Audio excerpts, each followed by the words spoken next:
And railway math YouTube channel पर आप सभी का बहुत बहुत हार्दिक अभिनंदन है।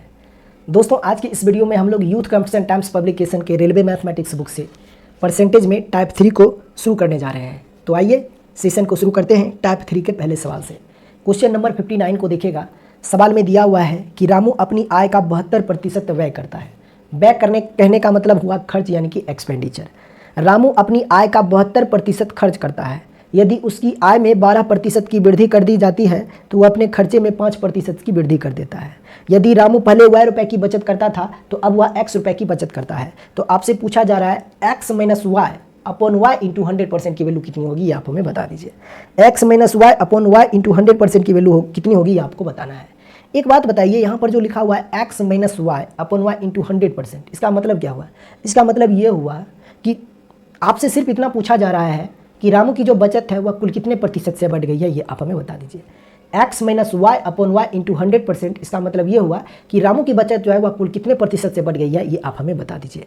x माइनस वाई इसलिए लिखा गया है कि x माइनस वाई कहने का मतलब होता है बड़ी वैल्यू में से छोटी वैल्यू को माइनस करना। तो चूंकि पहले बचत हुआ y रुपए करता था, बाद में वह x रुपए की बचत कर रहा है, यानी बाद में जो बचत कर रहा है वह पहले से ज़्यादा कर रहा है, इसलिए x माइनस वाई लिखा है। तभी आपसे पूछा जा रहा है x minus y upon y into 100% की वैल्यू का मतलब, यानी इसका मतलब ये हुआ कि रामू की बचत जो है वह कुल कितने प्रतिशत से बढ़ गई है, ये आप हमें बता दीजिए। अब सवाल बहुत आसान है। इस तरह के सवाल को सॉल्व करने के हज़ारों तरीके होते हैं, लेकिन जो सबसे बेस्ट तरीका होगा वो तरीका मैं आपके साथ डिस्कस करने वाला हूँ। एक तो जनरल तरीका होता है जो कि किताबों में भी आपको देखने को मिलेगा कि अगर एक्स वाई के बारे में सवाल में बोला गया है तो एक्स वाई की वैल्यू निकाल लीजिए एंड वैल्यू पुट कर दीजिए, तो परसेंटेज वैल्यू आप आसानी से कैलकुलेट कर सकते हो। दूसरा तरीका यह है कि आप बिना x की वैल्यू निकाले, अगर आपके पास y की वैल्यू है जो कि सवाल में ही गिवन है, आपको समझना पड़ेगा, तो आपको पता चलेगा कि y की वैल्यू जो है वह ऑलरेडी सवाल में दे रखा है। तो बिना x की वैल्यू निकाले भी सवाल को चुटकियों में सॉल्व किया जा सकता है। तो चूंकि पहला सवाल है इसलिए मैं सारे तरीके आपके साथ डिस्कस करने वाला हूँ, इसलिए थोड़ा सा पेशेंस बना के रखिएगा पहले सवाल में, और उसके बाद हम लोग स्पीड में आ जाएंगे। चलिए सेशन को शुरू करते हैं टाइप 3 के पहले सवाल से। ये हमारा टाइप 3 का पहला सवाल होगा, क्वेश्चन नंबर 59। सवाल में बोला गया है कि रामू की बचत जो है वह कुल कितने प्रतिशत से बढ़ गई है, ये आप हमें बता दीजिए। सवाल को सॉल्व करने से पहले मैं आपको कुछ चीज़ें याद दिलाना चाहूँगा। एक बात बताइए कि हमारी जो इनकम होती है, आपका जो इनकम होता है वो कैसे बनता है, यानी इनकम कैसे बनता है? तो आपका जवाब होगा कि सर इनकम जो होता है वह एक्सपेंडिचर और सेविंग का सम होता है, यानी आय जो होता है वह खर्चा और बचत का योगफल होता है। यानी आय कैसे बनता है? तो आय आपके ही बचत और खर्च के योगफल से बनता है। मान लीजिए मेरी इनकम जो है वह 100 है और 100 में से मैंने 20 रुपये खर्च कर दिया है, तो मैंने बचाया कितना है? 80 रुपये। तो 80 कैसे आया है? तो 100 में से हमने 20 को माइनस कर दिया, मतलब कि 80 आ गया है। और वैसे भी 20 प्लस 80 यानी कि 100, यानी कि जो इनकम होती है वह एक्सपेंडिचर और सेविंग का सम होता है। ये बात आपको ध्यान में रखना है। अब इसी कंसेप्ट पर बेस्ड ये सवाल है, तो सवाल को हम लोग आसानी से सॉल्व करेंगे। दोनों तरीका मैं आपको बताने वाला हूँ। मान लीजिए अभी मैंने आपको कहा कि जैसे इनकम जो होता है वह एक्सपेंडिचर यानी कि खर्च तथा सेविंग यानी कि बचत का क्या होता है? योगफल होता है। यानी इनकम जो होता है वह एक्सपेंडिचर और सेविंग का सब होता है। आय जो होता है वह खर्च तथा बचत का योगफल होता है। तो सवाल में बोला है कि रामू अपनी आय का 72% खर्च कर देता है। तो मैं ये जानना चाहता हूँ कि रामू की आय कितनी होगी। तो आप अपने हिसाब से कुछ भी रामू की आय मान सकते हो, जो मर्जी आप मान सकते हो, इसमें कोई दिक्कत नहीं है। तो मैं कुछ इनकम जो है रामू की वह कुछ ऐसी वैल्यू मानता हूँ जिससे हमारी कैलकुलेशन आसान हो जाए। तो मैं मान लेता हूँ कि रामू की जो इनिशियल इनकम रही होगी वह 100 रही होगी, यानी कि रामू की जो प्रारंभिक आय रही होगी वह 100 रुपये रही होगी। अब सवाल में बोला गया है कि रामू अपनी आय का 72% खर्च कर देता है। तो 100 का 72% कितना हो जाएगा? 72 हो जाएगा। यानी रामू अपनी आय का 72% खर्च कर देता है, इसका मतलब 72 रुपये खर्च कर देता है। अगर रामू की आय 100 था और उसमें से उसने 72 रुपये खर्च कर दिया है, तो रामू ने बचाया कितना है? तो 100 में से 72 को माइनस कर दीजिए, तो आपको पता चलेगा कि रामू ने 28 रुपये की बचत की है। और वैसे भी अगर 72% हुआ एक्सपेंड कर रहा है, मतलब कि 28% उसने सेविंग किया है। अगर 72% उसने खर्चा किया है तो 28% उसने क्या किया होगा? बचाया होगा। अगर आय 100 है, उसमें से 72% उसने खर्चा कर दिया है, यानी कि 72 रुपये खर्च कर दिया है, तो 28 रुपये उसने बचाया है। तो ये जो 28 है यही आपकी y की वैल्यू है। क्योंकि सवाल में बोला है कि रामू पहले y रुपये की बचत करता था, तो रामू पहले 28 रुपये की बचत करता था और 28 की वैल्यू सवाल में y दे रखा है। तो y की वैल्यू आपको पता चल गया है 28 है। अब x की वैल्यू अगर आपको मिल जाए तो बस हम वैल्यू को आसानी से वैल्यू पुट करेंगे और आंसर हम लोग आसानी से पता कर सकते हैं। तो x की वैल्यू निकालने के लिए सवाल में रिलेशन दे रखा है। कहा है कि जब उसकी आय को 12% से बढ़ा दिया जाता है तो खर्चे में 5% की वृद्धि हो जाती है। तो पहले आय 100 था, अब अगर आय को 12% से बढ़ाओगे यानी आय जो है वह पहले से 12 रुपये ज़्यादा बढ़ जाएगा, यानी अब जो आय होगा वह 112 रुपया हो जाएगा। अगर आय को 12% से बढ़ाते हो तो अब रामू की आय जो हो जाएगी वह 112 रुपया हो जाएगी। आय को अगर 12% से बढ़ाते हो तो खर्चे में 5% की वृद्धि हो जाती है, यानी खर्चा जो है वह 5% पहले से ज़्यादा होगा। तो इस 5% का मतलब होता है 1/20। ये बात आपको अच्छे से पता होगा। यानी कि रामू की इनकम में अगर 12% की वृद्धि होती है, रामू की आय में अगर 12% की वृद्धि होती है तो उसके खर्चे में 5% की वृद्धि हो जाती है। तो पहले खर्चा होता था कितना 72 रुपया, अब उससे 20% 5% ज़्यादा होगा, यानी कि इतना ज़्यादा होगा। तो बस आप निकाल दीजिए 72 का 1/20। तो यहाँ से आपको पता चलेगा 20 दिया ये होता है 60, शेषफल 12 मिल जाएगा, और यहाँ पर जब एक डेसिमल लगाओगे तो उधर एक जीरो हो जाएगा, तो 120 होगा, तो ये हो जाएगा 20 छक 120। यानी कि रामू की जो खर्च होगी वह पहले से कितना रुपया ज़्यादा होगा, 3.6 रुपया ज़्यादा होगा। यानी पहले खर्चा 72 रुपये होता था, तो अब उससे 3.6 रुपया ज़्यादा होगा, यानी कि अब कितना खर्चा होगा, तो 75.6, 72 प्लस 3.6, यानी कि अब जो रामू की खर्च होगी वह कितनी हो जाएगी, 75.6। यानी कि जब रामू की आय में 12% की वृद्धि होती है तो उसके खर्चे में 5% की वृद्धि हो जाती है। तो अब रामू की आय इतनी है और रामू की खर्च जो है वह इतनी है। तो अब बताइए रामू की बचत कितनी होगी, तो आय में से खर्च को माइनस कर दीजिए तो बचत मिल जाएगा। तो 112 में से 75.6 को माइनस करेंगे तो हमें क्या मिलेगा, ये बताइए। 112 में से आप 75.6 को माइनस करोगे तो आपको क्या मिल जाएगा, ये बताइए। तो ये होगा कितना, 25 11 36.6, यही होगा ना, सॉरी 36.4 हो जाएगा, माइनस हो जाएगा, तो ये कितना हो जाएगा, 10 में से 6 घटेगा 4, यानी ये हो जाएगा 36.4। यानी कि अब जो रामू की बचत होगी वह 36.4 हो जाएगी। यानी कि जब रामू की आय में 12% की वृद्धि होती है तो उसके खर्चे में 5% की वृद्धि हो जाती है, तो बचत जो है वह कुल इतना रुपया से बढ़ जाता है। यानी अब रामू की आय इतना है, खर्च इतना है, तो अब रामू की बचत जो है वह इतना हो जाएगा। यानी कि अब रामू का जो बचत हो रहा है वह x रुपये हो रहा है, और इसी x की वैल्यू सवाल में अभी आपने निकाला है 36.4।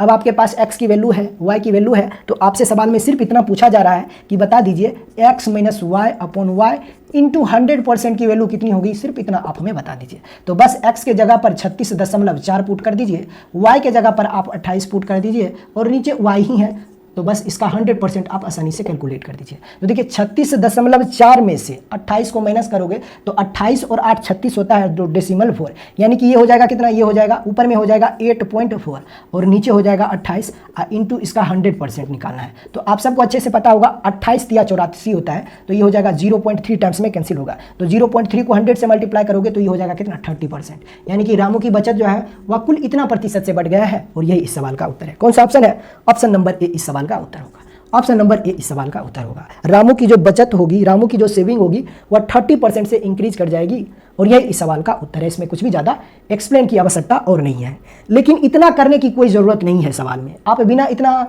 कैलकुलेशन के भी सवाल को सॉल्व कर सकते हो। कैसे, वो देखिए, मैंने आपको बताया था कि इस सवाल में बिना x की वैल्यू निकाले भी सवाल को सॉल्व कर सकते हो। एक बात बताइए, यहाँ पर जो आपने लिखा है वो क्या है, तो आप कहोगे ये x माइनस वाई का क्या है, इफेक्टिव वैल्यू है। इन दोनों के बीच का जो डिफरेंस है वह 8.4 आ रहा है। मतलब ये 8.4 जो है वह कितना है, ये जो 8.4 है वह पहले से इतना रुपया की ज़्यादा बचत कर रहा होगा, तभी x माइनस वाई की वैल्यू 8.4 आ रहा है। तो बिना इतना कैलकुलेशन के भी सवाल को आप सॉल्व कर सकते हो। देखिए ये तरीका तो आपको अच्छे से समझ में आया ही होगा। अब एक और तरीका मैं आपको बता देता हूँ। देखिए एक बात बताइए, अगर रामू की आय अगर 100 है और वो पहले से 12% ज़्यादा उसकी आय में 12% की वृद्धि हो जाती है।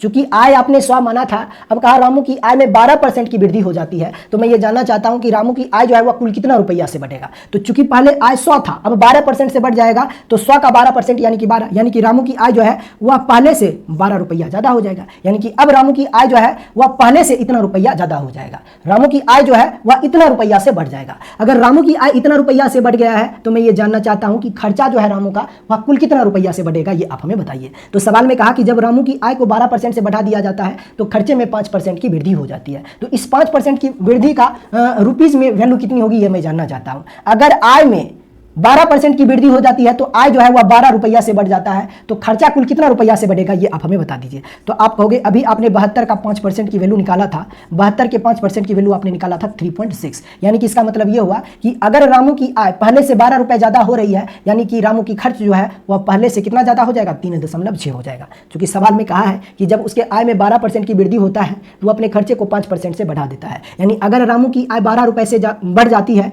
तो खर्चा में 5% की वृद्धि होती है, यानी यानी कि रामू की आय जो है, रामू की जो खर्च है वह 3.6 रुपया से बढ़ जाएगा। यानी कि अब जो रामू की खर्च होगी वह इससे इतना ज़्यादा हो जाएगा, 72 से 3.6 रुपये ज़्यादा हो जाएगा। तो अब बताइए रामू की सेविंग जो है वह कुल कितना रुपया से बढ़ेगा। अब रामू की आय इतना रुपया से बढ़ रहा है और खर्चा इतना रुपया से बढ़ रहा है, तो रामू की बचत कितना रुपया से बढ़ेगा ये आप हमें बता दीजिए। तो आप कहोगे सर सिंपल सी बात है, ये इनकम है और ये एक्सपेंडिचर है, तो अगर सेविंग की वैल्यू निकालना चाहते हो तो इनकम में से एक्सपेंडिचर को माइनस कर दीजिए, सेविंग आपको मिल जाएगा। तो 12 में से 3.6 को आप माइनस करते हो तो ये आपको मिलेगा 8.4। यानी कि रामू की बचत जो है वह कुल कितना रुपया से बढ़ जा रहा है, 8.4 रुपीज से बढ़ रहा है। रामू की बचत जो है वह कुल कितना रुपया से बढ़ रहा है, 8.4 रुपए से बढ़ रहा है। और यही तो आपसे पूछा था कि रामू की बचत जो है वह कुल कितना % से बढ़ेगा, ये आप हमें बता दीजिए। रामू की बचत जो है वह कुल इतना रुपए से बढ़ रहा है, रामू की बचत जो है वह कुल 8.4 रुपए से बढ़ रहा है, किससे, 28 पे। तो बस इसी का 100% वैल्यू आपसे पूछा जा रहा है। तो 28 दिया होता है 84, यानी कि 0.3, और 0.3 को 100 से मल्टीप्लाई कीजिएगा तो ये 130% आ जाएगा और यही सवाल का उत्तर है। तो ये इतना आसानी से सवाल को आप सॉल्व कर सकते हो। यानी कि रामू की जो सेविंग है वो 30% से इंक्रीज कर जाएगी और यही सवाल का उत्तर है। तो जब भी इस तरह के सवाल होंगे ना, तो बस यहाँ पर हम लोग क्या करेंगे, इफेक्टिव वैल्यू लिखेंगे। क्या लिखेंगे, इफेक्टिव वैल्यू लिखेंगे, तो सवाल को आप आसानी से चुटकियों में सॉल्व कर सकते हो बिना किसी कैलकुलेशन के। चलिए आगे बढ़ते हैं क्वेश्चन नंबर 60 की ओर। चूंकि पहला सवाल था इसलिए हमने थोड़ा सा ज़्यादा समय लिया है आपका। अब देखिएगा सवाल में हम लोग स्पीड से सवाल को सॉल्व करेंगे। आगे बढ़ते हैं क्वेश्चन नंबर 60 की ओर। देखिएगा सवाल में कहा है कि रमन की आय जो है वह 45,000 है। यदि वह अपने आय से 12.5% की बचत करता है और यदि उसकी आय में 18% की वृद्धि होती है तो उसके खर्च में 20% की वृद्धि होती है, तो उसके बचत में क्या होगा, यानी कि बचत में कितने रुपए की वृद्धि या कमी होगी, ये आपसे पूछा जा रहा है। बहुत आसान सवाल है। देखिए रामू की जो इनकम है वो सवाल में आपको दे रखा है 45,000 है। रामू की जो इनकम है वो सवाल में आपको दे रखा है 45,000 है। मैं मान लेता हूं कि रामू की इनकम जो होगी वह 100 होगी। देखिए इनिशियल उसका जो ओरिजिनल इनकम है वो सवाल में हमें दे रखा है, बट फिर भी मैं मान लेता हूं कि रामू की जो इनकम रही होगी वह 100 रही होगी, ऐसा सवाल में मैं मान लेता हूं। तो हम सबको अच्छे से पता है कि इनकम जो होता है वह एक्सपेंडिचर और सेविंग का सम होता है, ये बात आपको सबको अच्छे से पता है कि नहीं। तो मैं मान लेता हूं कि रामू की जो इनकम रही होगी वह 100 रही होगी। अब कहा अपनी आय में से 12.5% की उसने बचत की है। अगर आय 100 है और इसका 12.5% उसने बचत किया, यानी कि 12.5 रुपये बचत की है, यानी उसने बचत किया है 12.5 रुपया। तो खर्चा उसने किया कितना है, तो 100 में से 12.5 को माइनस करोगे तो 87.5। यानी कि अगर रामू की आय 100 है और उसमें से इतना रुपया उसने खर्च कर दिया है तो बचाया है कुल मिलाकर इतना। अब आगे सवाल में कहा है कि जब उसकी आय में 18% की वृद्धि होती है तो वह खर्चे में 20% की वृद्धि कर देता है। तो मैं यहाँ पे इफेक्टिव वैल्यू लिखने जा रहा हूँ कि अगर आय में 18% की वृद्धि होती है तो खर्चे को वह 20% से बढ़ा देता है। तो मैं सिर्फ इतना जानना चाहता हूँ यहाँ कि अगर आय को 18% से बढ़ा दिया जा रहा है तो आय जो है वह पहले से कितना रुपया ज़्यादा बढ़ जाएगा। तो आप कहोगे 100 का 18%, यानी कि आय जो है वह पहले से 18 रुपया ज़्यादा हो जाएगा, यानी अब आय जो है वह पहले से 18 रुपया ज़्यादा बढ़ जाएगा। तो अब अगर आय 18 रुपया से बढ़ रहा है तो खर्चा जो है वह कुल कितना % से बढ़ रहा है, 20% से बढ़ रहा है। तो मैं ये जानना चाहता हूं कि खर्चा जो है वह कुल कितना रुपया से बढ़ेगा। तो 20% कहने का मतलब होता है 1/5। तो बस इसी 87.5 का, चूंकि पहले खर्च इतना था अब वह 20% ज़्यादा खर्च करता है, तो इसका 1/5 निकाल दीजिए, चूंकि 20% की वैल्यू जो होता है वह 1/5 होता है। तो 87.5 को 5 से अगर कैंसिल करते हो तो ये 17.5 आता है। इसका मतलब यह है कि उसका खर्चा जो है वह पहले से 17.5 रुपया ज़्यादा हो जाएगा,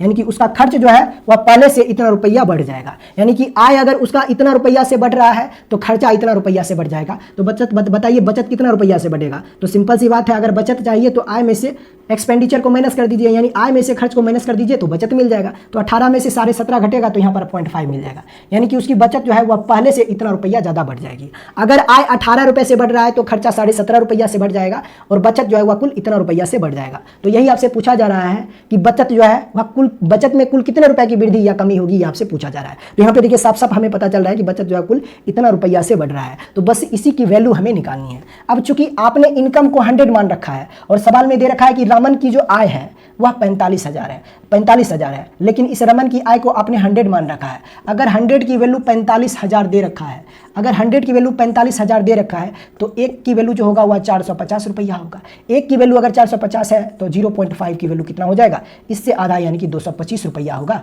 और यह इस सवाल का उत्तर होगा। यानी कि रमन की आय जो है वह इतना रुपया से बढ़ जाएगा। ऑप्शन नंबर सी इस सवाल का उत्तर, ऑप्शन नंबर सी इस सवाल का उत्तर। बिना किसी कैलकुलेशन को सवाल आप सॉल्व कर सकते हो चुटकियों में। देखिए ये सब लिखने की जरूरत नहीं है, बस चीज़ों को हमें एक्सप्लेन करना पड़ता है, इसलिए हमें लिखना पड़ता है। आगे बढ़ते हैं 61 की ओर। क्वेश्चन नंबर 61 को देखिएगा। सवाल में कहा एक आदमी अपने आय का 30% बचत करता है। चलिए फिर उसी कंसेप्ट पे बेस्ड सवाल है। इनकम, एक्सपेंडिचर और ये हमारा सेविंग था, ठीक है। इन दोनों का सम इसके इक्वल होता है। इनकम जो होता है वह इन दोनों के सम के इक्वल होता है। अब कहा है सवाल में कि एक आदमी अपने मासिक आय का 30% बचत करता है। तो इनकम अगर 100 है, तो 30% बचत कर रहा है, मतलब कि 30 रुपया बचत कर रहा है। तो खर्च कितना कर रहा है? 70 रुपया कर रहा है। अब आगे सवाल में कहा है यदि उसकी मासिक आय में 10% की वृद्धि हो जाए। तो चूंकि पहले आय 100 रुपया था, अगर उसकी आय को 10% से बढ़ाते हो तो आय जो है वह पहले से 10 रुपये ज़्यादा बढ़ जाएगा, यानी आय जो है वह 10 रुपये से बढ़ जाएगा। अगर आय में 10% की वृद्धि करते हो तो उसकी बचत में 20% की वृद्धि हो जाती है, यानी बचत जो है वह पहले से 20% ज़्यादा होगा। तो अगर आय में 10 रुपये की वृद्धि हो रही है तो बचत में कितने रुपए की वृद्धि होगी ये आप हमें बता दीजिए। तो 30 का 20% निकाल दीजिए, यानी कि कितना, यानी पहले से 20% ज़्यादा बचत हो रहा है, ठीक है। तो 20% यानी 1/5 हो जाएगा। तो ये हो जाएगा कितना? 6, यानी कि बचत में कुल कितने रुपए की वृद्धि हो जाएगी? 6 रुपये की वृद्धि हो जाएगी, यानी बचत जो है वह पहले से 20% ज़्यादा हो रहा है। तो पहले बचत 30 रुपया होता था, अब उससे 6 रुपया ज़्यादा हो जाएगा। तो अब बताइए खर्च कितना रुपया होगा? तो आय 10 रुपया था, 6 रुपया बचत आपने किया है, तो खर्च कितना किया है? 4 रुपया खर्च किया है, यानी कि खर्चा जो है वह पहले से कितना रुपया बढ़ रहा है ये आप हमें बता दीजिए। तो खर्चा जो है वह पहले से 4 रुपया ज़्यादा हो रहा है। ध्यान दीजिए, अगर आय को आपने 10% से बढ़ाया है तो आय जो है वह 10 रुपये से बढ़ रहा है। अगर आय 10 रुपये से बढ़ रहा है तो सेविंग जो है वह पहले से 20% ज़्यादा होता है, यानी पहले अगर 30 रुपया होता था सेविंग, पहले वह अगर इतना रुपया बचत करता था तो अब वह इससे 20% ज़्यादा बचत करेगा। तो इसका 20% मान होता है कितना? 6 होता है, यानी अब जो बचत करेगा वह इतना रुपया बचत करेगा। अब वो जो बचत करेगा वह इतना रुपया बचत करेगा। तो आय इतना था, आय इतना से बढ़ रहा था और बचत इतना रुपया से बढ़ रहा है, तो खर्चा जो है वह इतना रुपया से बढ़ जाएगा। तो यही आपसे पूछा है कि खर्चा कितना प्रतिशत से बढ़ेगा, ये आप हमें बता दीजिए। एक्सपेंडिचर जो है वह कुल कितने % से इंक्रीज कर जाएगा, ये आप हमें बता दीजिए। एक बात बताइए, अगर खर्चा जो है वह 4 रुपया से बढ़ रहा है, किस पे बढ़ रहा है? तो 70 पे बढ़ रहा है, तो इसी का 100% कितना होगा ये आप हमें बता दीजिए। 0 से 0 खत्म हो जाएगा, तो ये हो जाएगा 40/7, यानी कि कितना हो जाएगा? 6% से थोड़ा सा कम। देखिए ऑप्शन नंबर ए, यानी कि 5.67%, 5.7% ऑप्शन नंबर ए इस सवाल का उत्तर है। कुछ भी एक्सप्लेन की जरूरत नहीं है। चलिए आगे बढ़ते हैं क्वेश्चन नंबर 62 की ओर। क्योंकि पहले सवाल में ही थोड़ा सा समय इसलिए लगा क्योंकि पहले सवाल में हमें पूरा जोर लगाना होता है, हर तरह के कॉन्सेप्ट मुझे बताना होता है, इसलिए थोड़ा सा समय लगता है। क्वेश्चन नंबर 62 की ओर हम लोग बढ़ते हैं। सवाल में कहा है कि तन्वी अपने मासिक वेतन का 80% खर्च करने के बाद प्रति माह अपने वेतन में से इतना रुपए की बचत करता है, तो तन्वी का वेतन कितना होगा? एक बात बताइए, मान लीजिए उसका वेतन जो है वह 100 है, अब 100 में से उसने 80% जो है वह खर्च कर दिया है, तो उसने बचत किया कितना है? 20% किया है। लेकिन सवाल में कहा है कि उसने कुल मिलाकर 5000 रुपये की बचत की है, यानी कि परसेंटेज में वह 20% की बचत कर रहा है और इसी 20% की वैल्यू सवाल में दे रखा है 5000 के बराबर। अगर वह 80% खर्च कर रहा है, अगर वह 80% खर्च कर रहा है, इसका मतलब 20% वह बचा रहा होगा। तो इस 20% की वैल्यू अगर 5000 के बराबर है तो बताइए 100% की वैल्यू कितनी हो जाएगी, आप हमें बता दीजिए। सिंपल सी बात है, इधर भी 5 से मल्टीप्लाई, इधर भी 5 से मल्टीप्लाई कर दीजिए, तो उसकी इनकम जो रही होगी वह 25000 रही होगी। ये इस सवाल का उत्तर है, option number A, option number A. चलिए आगे बढ़ते हैं क्वेश्चन नंबर 63 की ओर। क्वेश्चन नंबर 63 देखिएगा। क्वेश्चन नंबर 63 कहा हरि के वेतन में से घर के किराए के रूप में 15% कटौती की गई, यानी कि घर के किराया में 15% जो है वह कटौती की गई है। तो मान लीजिए उसका कुल वेतन जो रहा होगा वह 100 रहा होगा, उसका कुल वेतन जो है वह 100 रहा होगा, ये उसका कुल वेतन है। अब उसने क्या किया है कि घर के वेतन में से घर के किराए के रूप में उसने 15% की कटौती की है, ठीक है। शेष राशि का 20% बच्चों के शिक्षा पर खर्च किया है और शेष राशि का 10% उसकी चिकित्सा पर खर्च होता है। तो अंत में उसके पास इतना रुपया सेव होता है, यानी बचता है। तो उसका कुल वेतन कितना होगा ये आप हमें बता दीजिए, ठीक है। अब कुल वेतन अगर इतना था, इसमें से उसने किराए पर कुल मिलाकर किराए पर उसने 15% खर्च कर दिया है, उसने कुल मिलाकर किराए पर कुल मिलाकर 15% खर्च कर दिया है। तो अभी उसके पास कितना रुपया बचा होगा? तो 100 में से 15 को माइनस करते हो तो 85%, यानी अभी उसकी सेविंग जो होगी वह 85% होगी, यानी 80 रुपीज़ होगी, 85 रुपीज़ होगी, यानी अभी जो उसकी बचत होगी वह 85 रुपया होगी। सवाल में कहा है कि शेष राशि का 20% बच्चों के शिक्षा पर उसने खर्च कर दिया, यानी कि 85 का। अच्छा एक बात बताइए, हाँ अभी उसके पास इतना रुपया सेविंग है, ठीक है, 85 का, यानी अभी उसके पास जो है कुल इतना रुपया की सेविंग है, 85 रुपया है, यानी अभी उसके पास 85 रुपया बचा हुआ है। अब इस धनराशि का 20% वह अपने शिक्षा पर कर देता है खर्च। जब इसका 20% अगर वह अपने शिक्षा पे खर्च करता है तो इसका 80% जो होगा वह अभी भी उसके पास बचा हुआ होगा, यानी इस धनराशि का 80% जो होगा वह अभी भी उसके पास बचा हुआ होगा। अब कहा शेष राशि का 10% उसकी चिकित्सा पर खर्च कर देता है। तो शेष धनराशि इतना है, इसमें से 10% अगर वह शिक्षा पे खर्च करेगा तो शेष धनराशि का 90% जो होगा अभी भी उसके पास बचा हुआ होगा, यानी अभी उसके पास कुल मिलाकर इतनी धनराशि जो है वह बची हुई है। लेकिन इसी धनराशि की वैल्यू जो है वह 42,840 है, यानी वास्तव में उसे 42,840 रुपए की धनराशि बची हुई है। तो बस यहाँ से आप 100% की वैल्यू कैलकुलेट कर दीजिए। ठीक है, परसेंटेज हटा के नीचे आप डबल जीरो लगा सकते हो, यहाँ पर भी डबल जीरो लगा सकते हो, कोई आपत्ति नहीं होगा। डबल जीरो से इस दोनों जीरो को आप खत्म कर सकते हो। ठीक है, ये हो जाएगा कितना, 17 से उसको आप निपटा सकते हो, उसमें कोई दिक्कत नहीं है। ठीक है, ये हो जाएगा कितना, यहाँ पर भी 9 है, 9 8 72 है। ठीक है, 9 8 72 है। चलिए इसको सॉल्व करते हैं। 5 70, 14 5 कितना हो जाएगा 70, ये हो जाएगा 14 5 ये हो जाएगा कितना 70 हो जाएगा। यानी 1% की वैल्यू अगर 700 के बराबर है, अगर जब इसको आप सॉल्व करोगे तो यहाँ से आपको मिलेगा 1% की वैल्यू जो है वह 700 के बराबर है। तो 100% की वैल्यू आपसे पूछा जा रही है, वेतन कितना होगा, तो वेतन जो होगा वह कितना हो जाएगा 70,000 रुपया होगा। Option number D. कुछ था नहीं, बस थोड़ा सा कैलकुलेशन है और कुछ नहीं है। चलिए आगे बढ़ते हैं। क्वेश्चन नंबर क्या है 64। क्वेश्चन नंबर 64 को देखिएगा। क्वेश्चन नंबर 64 को देखिए। सवाल में दिया हुआ है पिछले वर्ष रंजन का मासिक वेतन जो है वह 34,500 था, इस वर्ष उसका मासिक वेतन इतना है। तो पिछले वर्ष के मासिक वेतन की तुलना में इस वर्ष रंजन के मासिक वेतन में कितने % की वृद्धि हुई है, यानी कि परसेंटेज चेंज आपसे पूछा जा रहा है कि वेतन कुल कितना प्रतिशत से बढ़ रहा है। पहले वेतन जो था वह 34,500 रुपया है। ठीक है, अब वेतन हो गया है 38,640 रुपया हो गया है। तो वेतन कितना रुपए से बढ़ रहा है ये आप हमें बता दीजिए। तो 34 से 4 होता है कितना 38, यानी 4,140, यानी कि वेतन जो है वह 4140 रुपये से बढ़ रहा है। कुल कितने पर, तो 34,500 पर। तो इसी का परसेंटेज वैल्यू आपसे पूछा जा रहा है। 2 जीरो से 2 जीरो कैंसिल आउट कर सकते हो और यहाँ से आप चाहोगे ना तो गेस करके आंसर निकाल सकते हो। देखिए एक बात बताइए, आपका उत्तर क्या होगा, 10% से ज़्यादा होगा, इतना बात अपने को पता है, 10% से ज़्यादा होगा। क्योंकि अगर इसमें आप 10 से मल्टीप्लाई करते हो तो ये 345, ये कितना बन जाएगा 3450 बनेगा। ठीक है,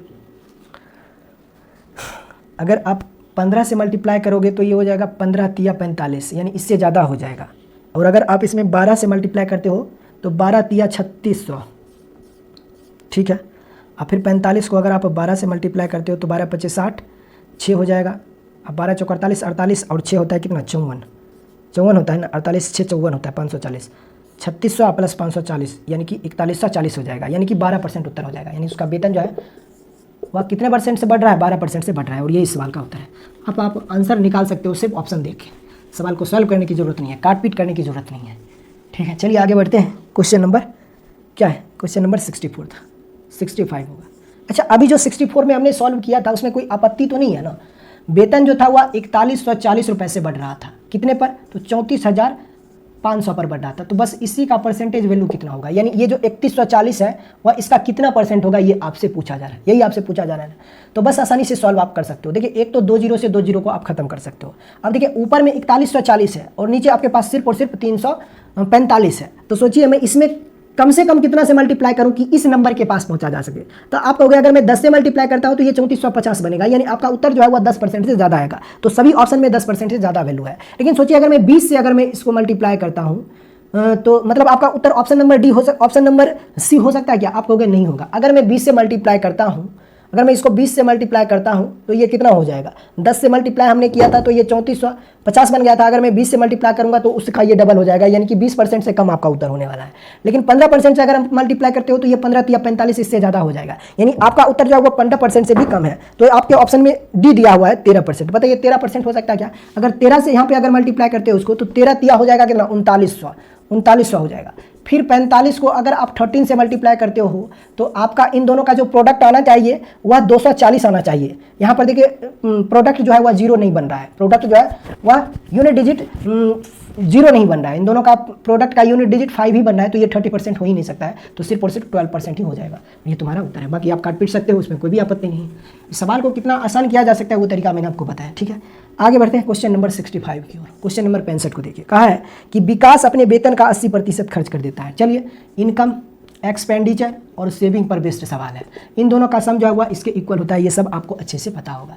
यानी जो इनकम होता है, थोड़ा सा बड़ा बड़ा मैं लिख देता हूँ, इनकम जो होता है वह एक्सपेंडिचर यानी कि खर्च तथा बचत यानी कि सेविंग के सम के इक्वल होता है। चलिए, अब कहा है कि विकास अपने वेतन का 80% खर्च कर देता है, तो मैं मान लेता हूँ उसका वेतन जो होगा वह 100 रहा होगा और 100 का 80% खर्च कर दिया, यानी कि 80 रुपये खर्च कर दिया है, तो बचाया कितना है, 20 रुपये बचाया है।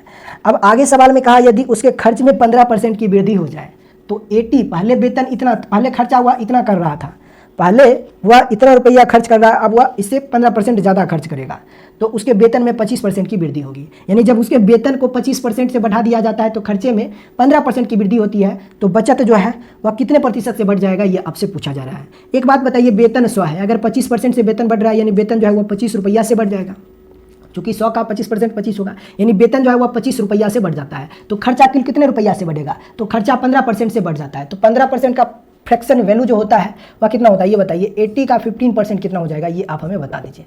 15% कितना होगा, ये आप हमें बता दीजिए।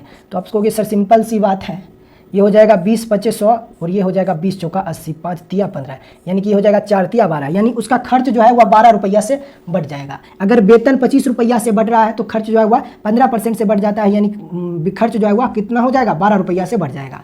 खर्चा 15% से बढ़ रहा है, लेकिन इसी 15% की वैल्यू आपने निकाला है, 80 का 15% जो होगा वह हो जाएगा 12, यानी कि खर्चा जो है वह 12 रुपया से बढ़ रहा है। यानी जब वेतन को 25% से आपने बढ़ा दिया है तो खर्चे में 15% की वृद्धि होती है, यानी कि खर्चा जो है वह 12 रुपया से बढ़ जाता है। तो बताइए बचत कितना रुपया से बढ़ेगा, तो वेतन 25 रुपया है, वेतन जो है वह इतना रुपया से बढ़ रहा है और खर्चा इतना रुपया से बढ़ गया है, तो बचत जो है वह कुल 13 रुपया से बढ़ जाएगा। बचत जो है वह कुल 13 रुपया से बढ़ जाएगा। अब इसी का परसेंटेज वैल्यू कितना होगा ये आपसे बताना, आपसे पूछा जा रहा है। यानी 13 रुपया की वृद्धि हो रही है किस पे, 20 पे, तो बताइए 100 पे कितना हो जाएगा, 65%। कितना हो जाएगा, 13 × 5 = 65%। ऑप्शन नंबर डी इस सवाल का उत्तर, ऑप्शन नंबर डी इस सवाल का उत्तर। चलिए आगे बढ़ते हैं क्वेश्चन नंबर 66 की ओर। क्वेश्चन नंबर 66 को देखिएगा। क्वेश्चन नंबर 66 सवाल में दिया हुआ है कि ए और बी दोनों के वेतन का योगफल 4300 है। ए अपने वेतन का 95% खर्च करता है, बी अपने वेतन का 80% खर्च करता है। यदि उनके बचत की राशियां समान है तो ए का वेतन कितना होगा। सिंपल सी बात है, अगर ए तथा बी के वेतन का योगफल 4300 रुपया है और ए अपने वेतन का 95% खर्च कर रहा है, मतलब ए अपने वेतन का 5% बचत कर रहा होगा। अगर ए अपने वेतन का 95% खर्च कर रहा है तो ए अपने वेतन का 5% अभी भी बचत कर रहा होगा। सवाल में कहा बी अपने वेतन का 80% खर्च कर रहा है। अगर बी अपने वेतन का 80% खर्च कर रहा है तो बी अपने वेतन का 20% अभी भी बचत कर रहा होगा। अगर बी अपने वेतन का 80% खर्च कर रहा है तो बी अपने वेतन का 20% अभी भी बचत कर रहा होगा। तो ए का जो बचत है वह इतना है और बी का बचत जो है वह इतना है। सवाल में कहा है कि ए और बी का जो बचत है वह आपस में समान है, ऐसा सवाल में दिया गया है। यदि उनकी बचत की राशियां आपस में समान है तो ए का कितना होगा। परसेंट से दोनों साइड कैंसिल हो जाएगा, 5 चौका 20 हो जाएगा। तो यहां से आपको मिला है ए और बी के वेतन का जो अनुपात हो जाएगा वह 4:1 हो जाएगा। यानी ए का वेतन अगर 4 होगा तो बी का वेतन जो होगा वह 1 होगा। तो यहां से बताइए ए और बी के वेतन का योग कितना होगा। तो ए और बी के वेतन का योग जो होगा वह अनुपात में 5 होगा, लेकिन इसी अनुपात 5 की वैल्यू जो है वह 4300 रुपया है। तो 5 की वैल्यू इतनी है तो अनुपात 4 का मान कितना होगा ये आपको बताना है। तो अनुपात 1 की वैल्यू निकाल दीजिए, ये हो जाएगा 5 8 40, अब 5 6 30, 1 की वैल्यू इतना है तो अनुपात 4 का मान कितना हो जाएगा।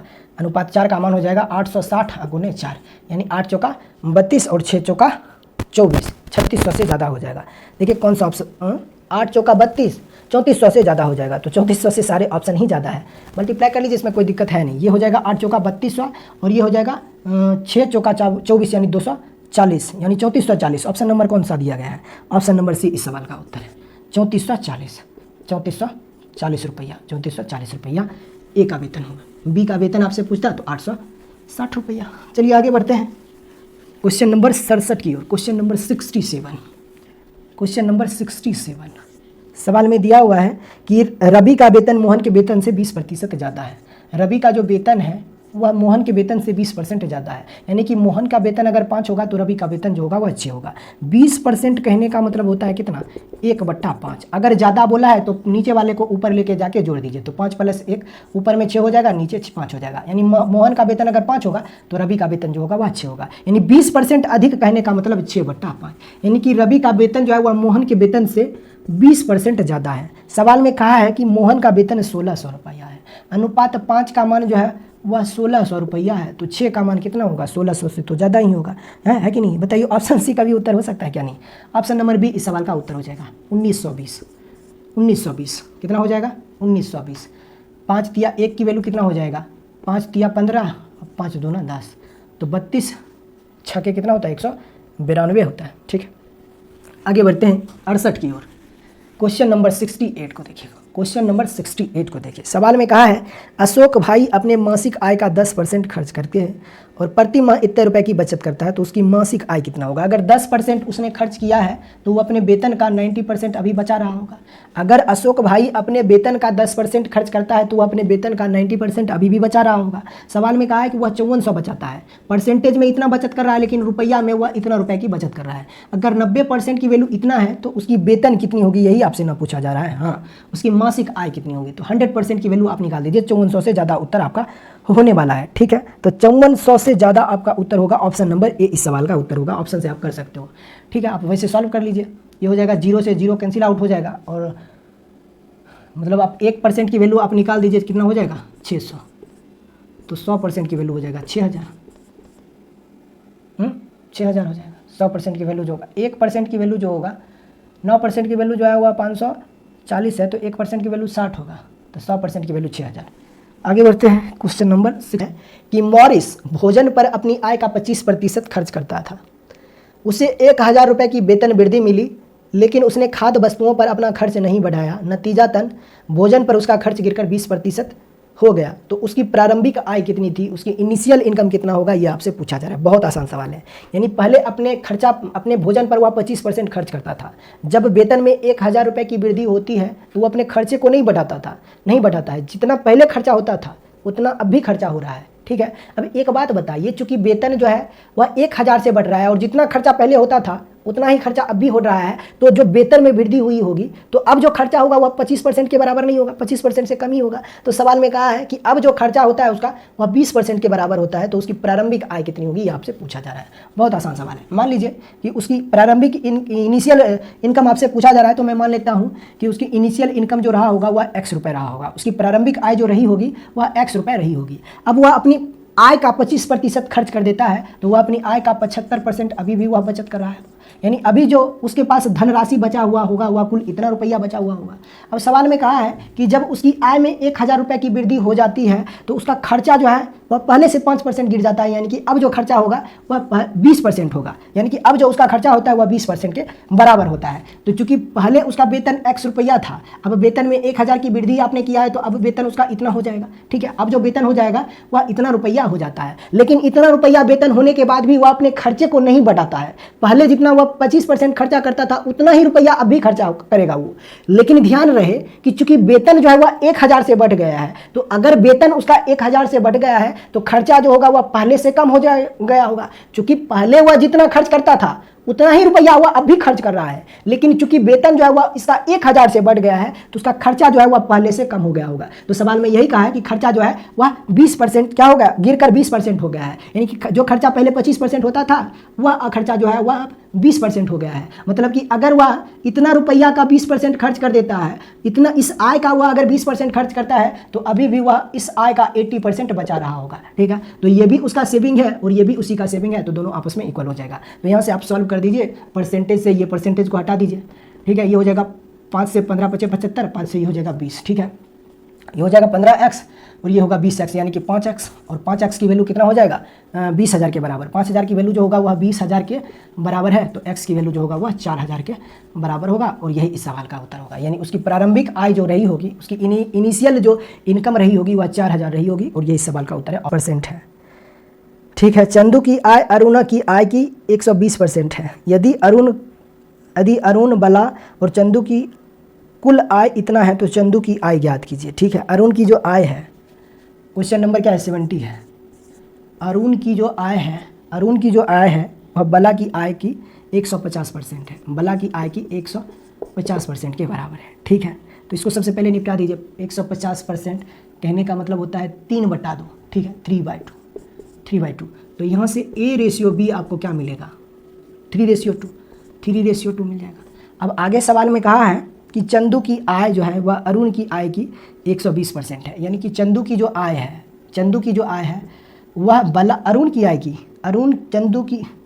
चंदू की आय जो है वह अरुण की आय की 120% है। 120% है, यानी कि 6/5 है। ठीक है, तो यहाँ से C रेशियो A निकाल सकते हो आप।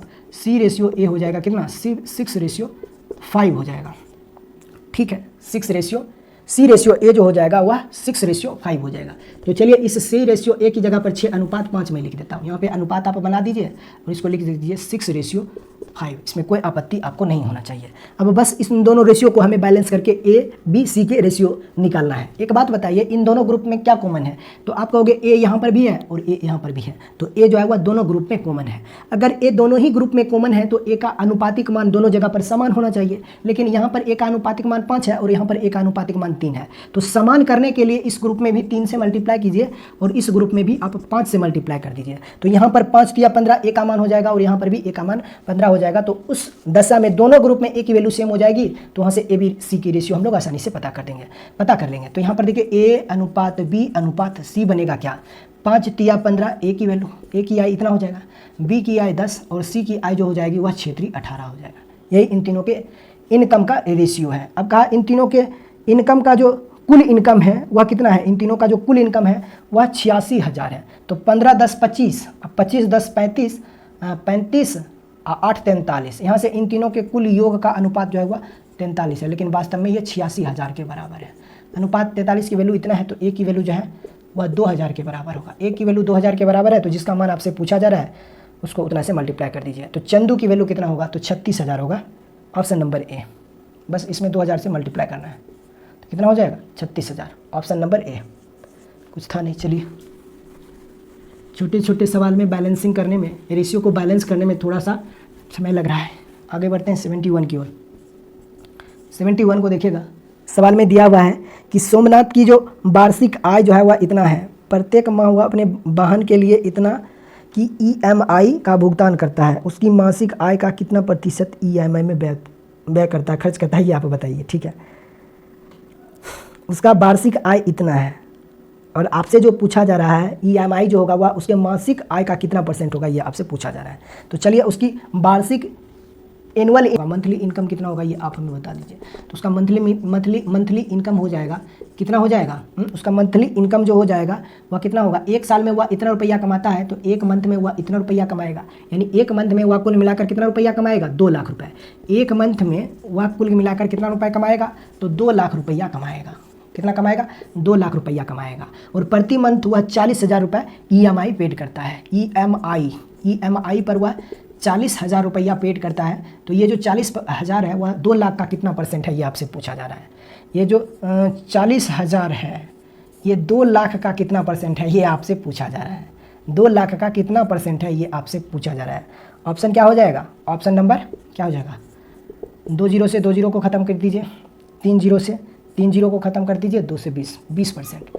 दिखने से ही पता चल रहा है ऑप्शन नंबर A इस सवाल का उत्तर होगा, इसके अलावा कोई हो ही नहीं सकता है। चलिए आगे बढ़ते हैं। क्वेश्चन नंबर 72 को देखिएगा, सवाल में दिया हुआ है कि औसतन मीनू अपने मासिक वेतन का 15% खरीदारी, रेस्टोरेंट और मॉल जाने में उपयोग करती है, शेष 40% घर के खर्च में उपयोग हो जाता है और 45% बचत करती है।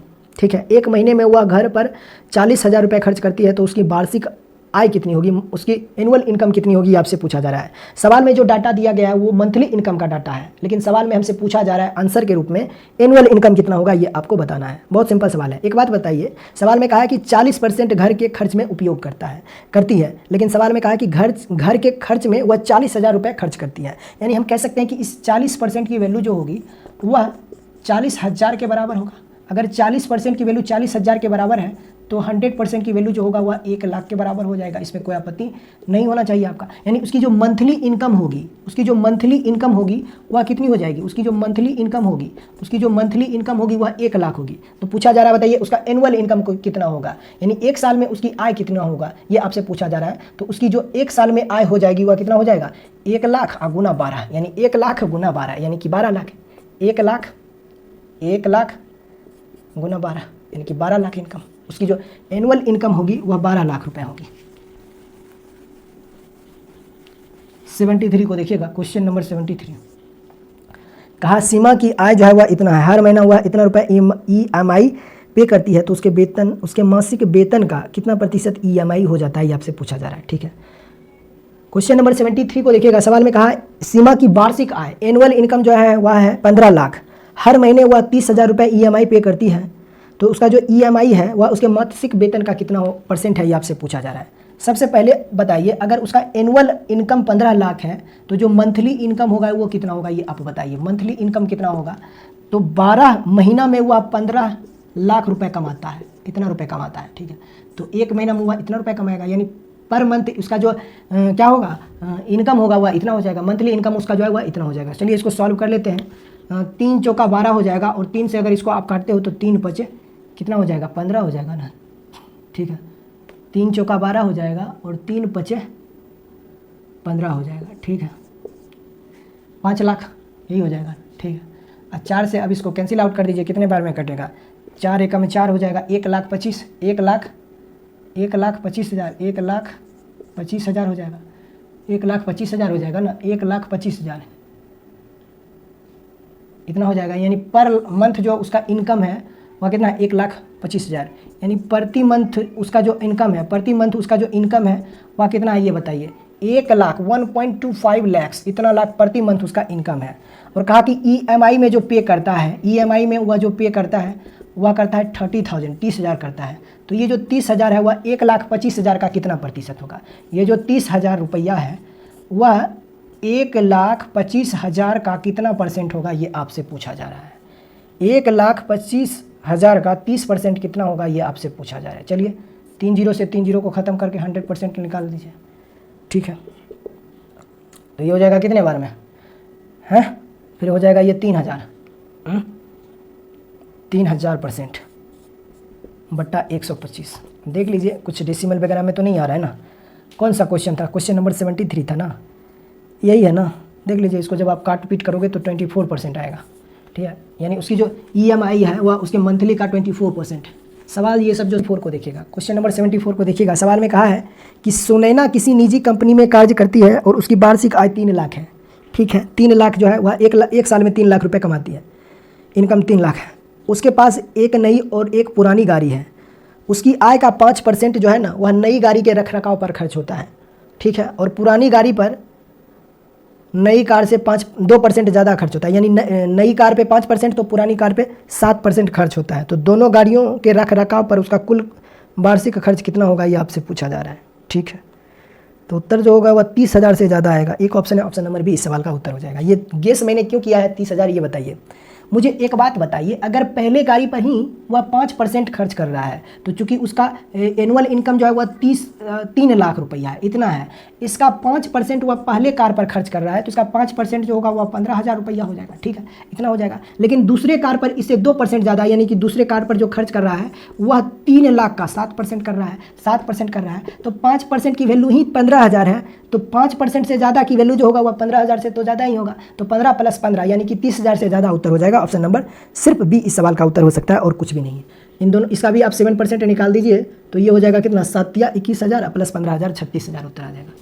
कुछ था नहीं, चलिए आगे बढ़ते हैं। 75 क्यों दिया हुआ है कि प्रत्येक माह कृतिका अपने आय का 30% घर के किराए पर और शेष का 60% घरेलू व्यय पर खर्च करती है। यदि वह प्रति माह इतने रुपए की बचत करती है तो उसकी कुल मासिक आय कितनी होगी। कृतिका अपनी आय का 30% जो है वह घर के किराए पर खर्च कर देती है। क्वेश्चन नंबर 75, तो अगर उसका इनकम जो है वह 100 है, अगर इसका इनकम 100 है तो वह घर पे कितना खर्च कर देता है, ये बताइए।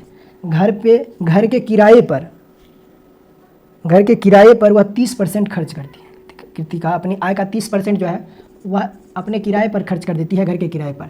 तो जो अभी सेविंग होगा, अभी जो सेविंग होगा वह कितना होगा, 70%, यानी इतना रुपया सेविंग होगा। अब कहा है किराए पर, और शेष का 60%, इसका 60% जो होगा वह घरेलू व्यय पर खर्च कर देता है। तो इसका अगर इसका 60% वह घरेलू व्यय पे खर्च करता है तो इसका 40% जो होगा वह अभी भी बचत कर रहा होगा, यानी अभी जो उसके पास सेविंग होगा वह इतना होगा। लेकिन सवाल में कहा है उसकी सेविंग जो है वह मंथली वह है 6300 का, यानी इसका मान जो होगा वह 70%, 70 का 40% की वैल्यू जो है वह 6300 के बराबर है। देखिए इनकम उसका 100 था, इनकम आपने माना कि 100 है, तो 100 में से उसने 30% जो है वह घर के किराए पर खर्च कर दिया, तो 100 था उसमें से 30% उसने खर्च कर दिया, मतलब कि 30 खर्च कर दिया, तो अभी उसके पास 70 रुपया बचा होगा, इतना रुपया बचा हुआ होगा। लेकिन सवाल में कहा है कि जो शेष धनराशि बची हुई है उस शेष धनराशि का 60% वह घरेलू व्यय पे खर्च कर देता है। तो शेष धनराशि 70 था, तो 70 का 60% वह खर्च कर देता है, तो खर्च कर देती है, तो अभी भी उसके पास जो सेविंग रहा होगा वह 70 का 40% रहा होगा।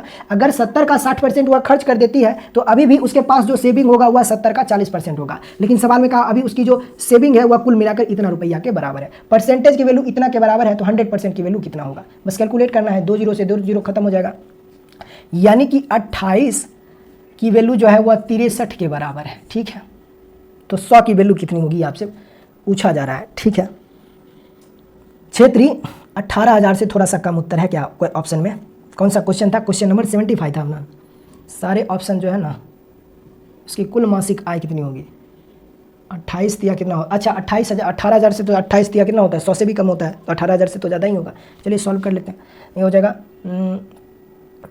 7 चौका 28, 7 नमा 63, 4 से आप इसको कैंसिल आउट करिएगा तो ये हो जाएगा 4 दूना 8, 4 दूना 8, 4 पचे 20, 225। एक की वैल्यू 225 के बराबर है, तो 100 की वैल्यू जो होगा वह कितना के बराबर होगा? 22,500, कुछ नहीं है। चलिए 76 की ओर चलते हैं।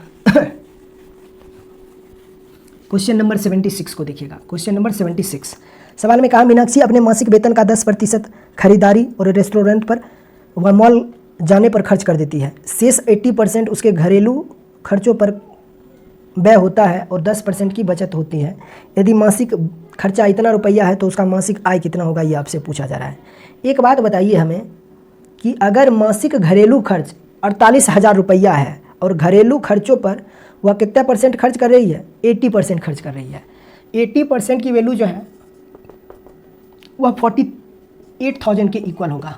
अगर 80% की वैल्यू 48,000 के बराबर है तो बस 100% की वैल्यू आपसे पूछा जा रहा है कि उसकी मासिक आय कितनी होगी, यह आप हमें बता दीजिए। तो उसकी मासिक आय जो होगी वह इससे तो ज़्यादा ही होगा, 48,000 से ज़्यादा होगा, 48,000 से ज़्यादा होगा, इतना बात आपको पता है। 48,000 से थोड़ा 20% इससे ज़्यादा होगा। तो बताइए कौन सा ऑप्शन गेस कर सकते हो आप, बताइए। आप कहोगे हमारा ऑप्शन नंबर ए हमारा उत्तर हो सकता है, बाकी आप चेक कर लीजिए। 100% की वैल्यू जो होगा वह कितना हो जाएगा? 60,000 रुपया हो जाएगा। चेक कर लीजिए, इसमें कोई दिक्कत नहीं है, बहुत आसान सवाल। 80% अगर 48,000 है, देखिए वैसे भी अगर सोचिएगा, अगर 80% यहाँ पर जो दिया हुआ था डाटा, 80% अगर 48,000 के बराबर है, 80% अगर इतना के बराबर है और 100% की वैल्यू आपको चाहिए, तो आप क्या करो कि कितने से आप इसको डिवाइड करना चाहते हो, ये आप बताइए। 20% की वैल्यू हमें चाहिए, तो 4 से इसको डिवाइड करना है, 4 से इसको डिवाइड करना है, तो ये हो जाएगा 4 से इसको डिवाइड करोगे तो ये 12 हो जाएगा, 12 चौक 48 हो जाएगा, तो ये 20% हो जाएगा, ये 12 पचे 60 हो जाएगा, यानी कि 60,000 हो जाएगा। ठीक है, ये तो तुम्हारा उत्तर हो जाएगा। चलिए आगे बढ़ते हैं क्वेश्चन नंबर 77 की ओर। क्वेश्चन नंबर 77 को देखिएगा। सवाल में दिया हुआ है कि प्रमोद अपनी कार में पेट्रोल भरने के लिए मासिक वेतन का 10% उपयोग करता है, शेष 80% घरेलू काम में खर्च करता है और 10% वेतन बचाता है। यदि मासिक आधार पर वह घर के काम पर 24,000 रुपये खर्च करता है तो वार्षिक आय कितनी होगी? तो उसकी वार्षिक आय कितनी होगी, आपसे पूछा जा रहा है। उसकी वार्षिक आय कितनी होगी, आपसे पूछा जा रहा है। एक बात बताइए कि शेष 80% वह घरेलू काम में खर्च करता है और सवाल में कहा है कि वह घर के काम पर 24,000 रुपये खर्च करता है। अगर 80% की वैल्यू 24,000 के बराबर है, 80% की वैल्यू अगर 24,000 के बराबर है तो 100% की वैल्यू कितनी होगी, आप हमें बताइए। यानी उसकी मंथली इनकम कितनी होगी, आप हमें बता दीजिए। तो आप कहोगे सर सिंपल सी बात है, 100% की वैल्यू हो जाएगी। अगर 80% इतना है तो 100% की वैल्यू जो होगा वह 30,000 हो जाएगा। 100% की वैल्यू जो होगा वह 30,000 हो जाएगा। 100% की वैल्यू जो है वह 30,000 हो जाएगा, यानी प्रति मंथ उसका जो इनकम है वह 30,000 है। आपसे पूछा जा रहा है उसका एनुअल इनकम कितना होगा।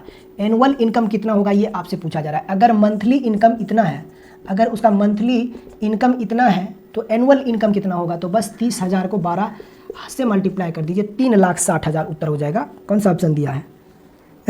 ऑप्शन नंबर ए तुम्हारा उत्तर हो जाएगा, इसमें कुछ एक्सप्लेन की ज़रूरत नहीं है। चलिए 78 की ओर हम लोग बढ़ते हैं। सवाल में क्या दिया है, तो कहा है कि मनोज अपने आय का 33% खाने पर खर्च करता है। ठीक है, उसे वेतन में 1000 की वृद्धि प्राप्त हुई, लेकिन उसने खाने पर खर्च नहीं बढ़ाया, जिसके कारण खाने पर उसका खर्च कम होकर 27% हो गया। उसका प्रारंभिक वेतन कितना होगा, ये आपसे पूछा जा रहा है। ठीक है,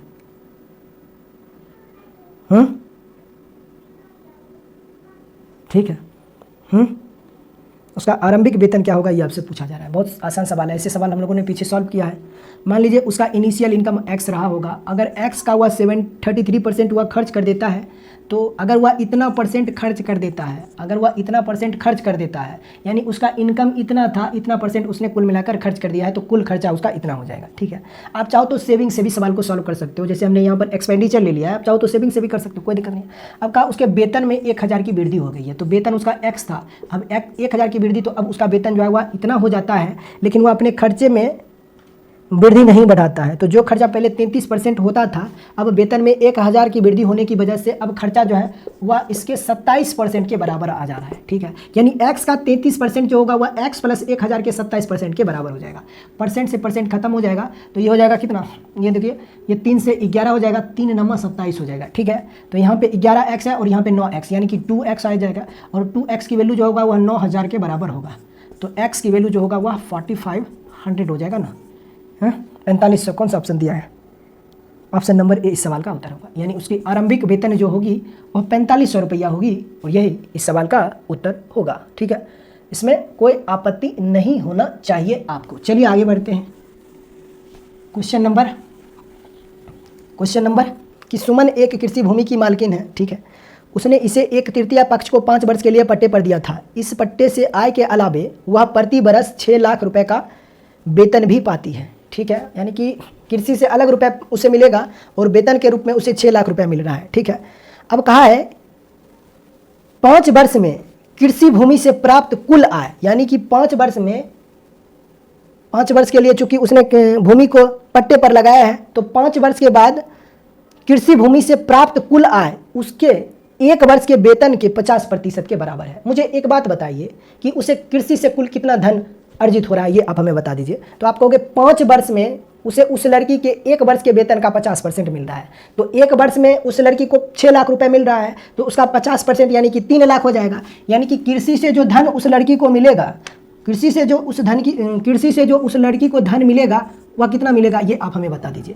कृषि से जो उस लड़की को धन मिलेगा वह कितना मिलेगा। तो सवाल में कहा है कि 5 वर्ष में चूंकि 5 वर्ष के बाद ही कृषि का पैसा उसे मिलेगा, चूंकि पट्टे पर दिया है 5 वर्ष के लिए, तो 5 वर्ष के बाद उस कृषि से जो धन अर्जित किया जाता है वह उस लड़की के 1 वर्ष के वेतन के 50% के बराबर है। तो चूंकि उस लड़की का जो 1 वर्ष का वेतन है वह 6 लाख है, इतना लाख रुपया है। ठीक है, तो इसका 50% जो हो जाएगा वह कितना हो जाएगा, 3 लाख रुपया हो जाएगा। कितना लाख हो जाएगा, 6 लाख का 50% कितना हो जाएगा, 3 लाख रुपया हो जाएगा, इतना लाख रुपया हो जाएगा। तो इतना लाख रुपए उसे कृषि से मिल रहा है, कितना वर्ष में, 5 वर्ष में। तो 1 वर्ष में उसे कितना रुपया मिलेगा, ये बताइए। तो 30 लाख है, 30 लाख को अगर आप 5 से डिवाइड कर दोगे, 30 लाख को अगर आप 5 से डिवाइड करोगे तो आपको मिलेगा कितना, 60,000 रुपया।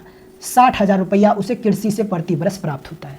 60,000 रुपया उसे कृषि से प्रति वर्ष प्राप्त होता है। तो उस आपसे क्या पूछा जा रहा है, आपसे पूछा जा रहा है वह प्रत्येक वर्ष कितना धन अर्जित करती है। तो 6 लाख वहाँ पर अर्जित करती है, अब प्लस 60,000 रुपया यहाँ पर, यानी कि 6,60,000 रुपया। 6,60,000 रुपया ऑप्शन नंबर बी। 6 लाख तो उस लड़की का वेतन ही है। ठीक है, इतना लाख तो वेतन ही है, प्लस कृषि से उसे प्रति वर्ष 60,000 रुपया मिलता है, तो 6,60,000 ऑप्शन नंबर बी। कुछ था नहीं, बस थोड़ा सा भाषा को समझना है। आगे बढ़ते हैं 80 की ओर। क्वेश्चन नंबर 82 देखिएगा, कहा है यदि संटी अपने मासिक वेतन का 50% भोजन पर, 20% किराए पर खर्च करता है और 1500 रुपये बचाता है, 70% उसने खर्च कर दिया है तो 30% उसने बचाया होगा। तो इसी 30% की वैल्यू आपको सवाल में दिया हुआ है। 30% की उसने बचाया है, 50% भोजन पर खर्च कर दिया, 20% उसने कुछ और चीज़ों पर खर्च कर दिया है, तो कुल मिलाकर 70% उसने खर्च कर दिया है, तो 30% उसने बचाया है। लेकिन सवाल में कहा है कि वह 1500 रुपये की बचत करता है। अगर 30% की वैल्यू 1500 के बराबर है तो बताइए 5% की वैल्यू जो होगा वह किसके बराबर होगा, कितना, 5 से क्यों 10% की वैल्यू आप निकाल दीजिए ना। 10% की वैल्यू जो हो जाएगा वह कितना के बराबर हो जाएगा, 3 से हमने इसको डिवाइड किया है तो 3 से इसको डिवाइड कर दीजिए, 500 हो जाएगा। तो 10% की वैल्यू अगर 500 है तो 100% की वैल्यू कितना हो जाएगा, 5000 के बराबर हो जाएगा, 5000 यही उसका वेतन हो जाएगा, ऑप्शन नंबर बी। आगे बढ़ते हैं 81 को देखिएगा, कहा है क्वेश्चन नंबर 81 को देखिएगा, सवाल में कहा है कि 85% वेतन खर्च करने के बाद प्रति माह 1200 रुपया बचाता है। तो वेतन 100 था, 85% खर्च कर दिया है यानी 85 रुपया खर्च कर दिया है, तो 15% उसके पास बचा हुआ है यानी 15 रुपया बचा हुआ है। 15 रुपये की वैल्यू जो है वह 1200 रुपये के बराबर है, तो उसका वेतन कितना होगा, 100% की वैल्यू आपसे पूछा जा रहा है, तो 100% की वैल्यू जो होगा वह 8000 रुपया होगा। कुछ भी था नहीं, आगे बढ़ते हैं। क्वेश्चन नंबर 82 को देखिएगा, कहा एक व्यक्ति ऋण अदायगी के लिए प्रति महीने 8960 रुपया देता है जो उसके मासिक वेतन का 28% है। क्वेश्चन नंबर 82 को देखिएगा, अगर 28% की वैल्यू 8960 के बराबर है, 8960 के बराबर है, तो 100% की वैल्यू कितनी होगी आपसे पूछा जा रहा है। इसका 3 गुना यानी कि 26,000 से तो ज़्यादा ही होगा। सारे ऑप्शन दिया गया है कितना ये बताइए। अगर 28% की वैल्यू 8960 के बराबर है तो 100% की वैल्यू कितना होगा ये आपसे पूछा जा रहा है। तो 100% की वैल्यू जो होगा वह 32,000 हो जाएगा। बहुत आसान है। आगे बढ़ते हैं क्वेश्चन नंबर 33 की ओर। कहा एक कर्मचारी के वेतन में 30% की वृद्धि हुई, वेतन में 30% की वृद्धि की गई जिससे उसका वेतन 910 रुपया हो गया। बढ़ोतरी होने से पहले उसका वेतन कितना था ये आपसे पूछा जा रहा है। 30% के वेतन बढ़ाया गया, 30% वेतन जो है वह बढ़ाया गया है। तो 30% अगर वेतन को बढ़ाया गया है यानी वेतन जो है वह कुल कितना से बढ़ गया है।